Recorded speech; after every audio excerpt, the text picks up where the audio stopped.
ব্রাজিলের ফুটবল ইতিহাসে নেইমার শুধুমাত্র একজন খেলোয়াড় নন, তিনি এক প্রজন্মের আবেগ, কোটি মানুষের আশা।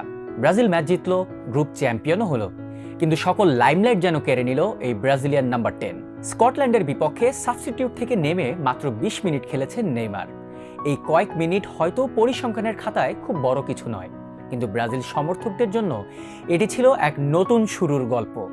নেইমারকে দেখে তারা অনুপ্রাণিত হচ্ছিল এই ভেবে যে এভাবেও ফিরে আসা যায়।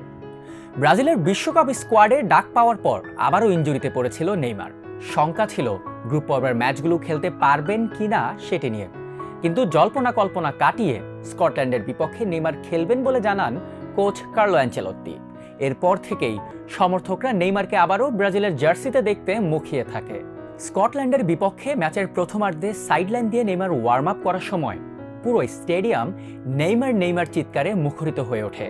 এরপর ডাগআউট থেকে যখন তিনি মাঠে নামার সবুজ সংকেত পান, তখন যেন ফুটবল বিশ্বের বুক থেকে এক বিশাল পাথর নেমে যায়।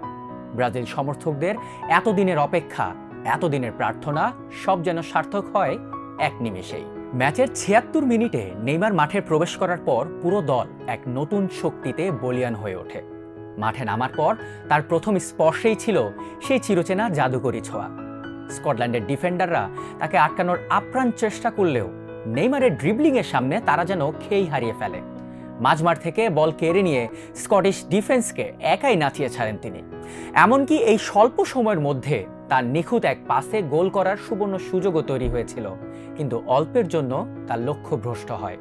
স্কটল্যান্ডের বিপক্ষে নেইমার হয়তো গোল পাননি, কিন্তু তার প্রতিটি পাস, প্রতিটি ড্রিবলিং আর স্কটিশ ডিফেন্সকে বোকা বানানোর চতুরতা বুঝিয়ে দিয়েছে রাজা তার রাজ্যেই ফিরে এসেছেন। ম্যাচের শেষ বাঁশি বাজতেই আকাশের দিকে তাকিয়ে দু হাত তুলে ধরেন নেইমার। এই কঠিন সময় পার করে আবারও চেনা আঙিনায় ফেরানোর জন্য হয়তো সৃষ্টিকর্তাকে ধন্যবাদ জানাচ্ছিলেন তিনি। সতীর্থরা তাকে জড়িয়ে ধরেন, গ্যালারিতে দর্শকরা দাঁড়িয়ে সম্মান জানান। ইনজুরির অন্ধকার সুড়ঙ্গ পেরিয়ে নেইমারের এই ফিরে আসা কেবল ব্রাজিলের জন্য নয়, গোটা ফুটবল বিশ্বের জন্যই এক মহা আনন্দের ক্ষণ। সেই চিরচেনা হাসি আর পায়ে ফুটবলের জাদু নিয়ে নেইমার আবারও প্রমাণ করলেন সেলেসাউদের হৃদস্পন্দন এখনও তারই পায়েই স্পন্দিত হয়।